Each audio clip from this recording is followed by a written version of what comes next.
என் வீட்டில் வந்து எதுக்கு யானை கழுவுறோம்? நாங்கள் சோப்பு கஷ்டப்பட்டு வாங்கி வச்சா நீ வந்து ஏன் தடவை போகிறேன்? வேற யார் விடு? உங்கள் அம்மா விடுங்க.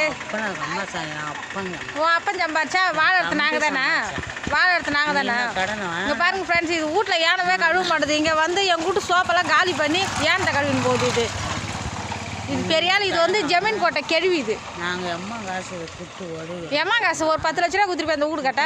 ஒன்னால முடியுமா அது கட்ட? நீ பேசு, நீ தான் தைரியமாக நினச்சி பேசு. சண்டை வாங்க. மண்ணை நாங்கள் கூறு போட போகிறோம். கூறு போட போறியா? அதில் நான் ரோடு போட்டு காட்டுறேன். போடுவியா?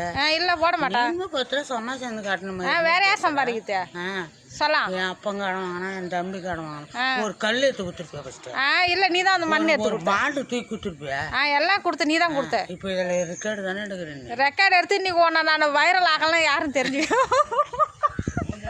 பேச. நீ தான் ரொம்ப தைரியமாக நினச்ச. என்ன சண்டை வாங்க? வீட்டில் வேலை இருக்குது, தோசை ஊற்றணும். இந்த மாதிரி கோலம் போட்டு வச்சுன்னா பக்கத்தில் தண்ணி ஊற்றுற நியாயமா இது? இல்லை ஒரு சோப்பு 10 ரூபாங்க நாங்கள் வாங்கி வந்து ஏன்னா அதை போட்டு நீ வேலைக்கு கிடக்கணும். உனக்கு அம்மா திமிரு இருக்கணும். நாங்கள் இங்கே தான் உட்காரோம். நான் இருக்கும்போதே இந்த வேலை, நான் கடைக்கு போயிட்ட பிறகு எவ்வளோ வேலை பார்க்குறீங்க எனக்கு இப்படி தெரியும். நாங்கள் தூக்கி உள்ள வச்சுக்கிட்டு.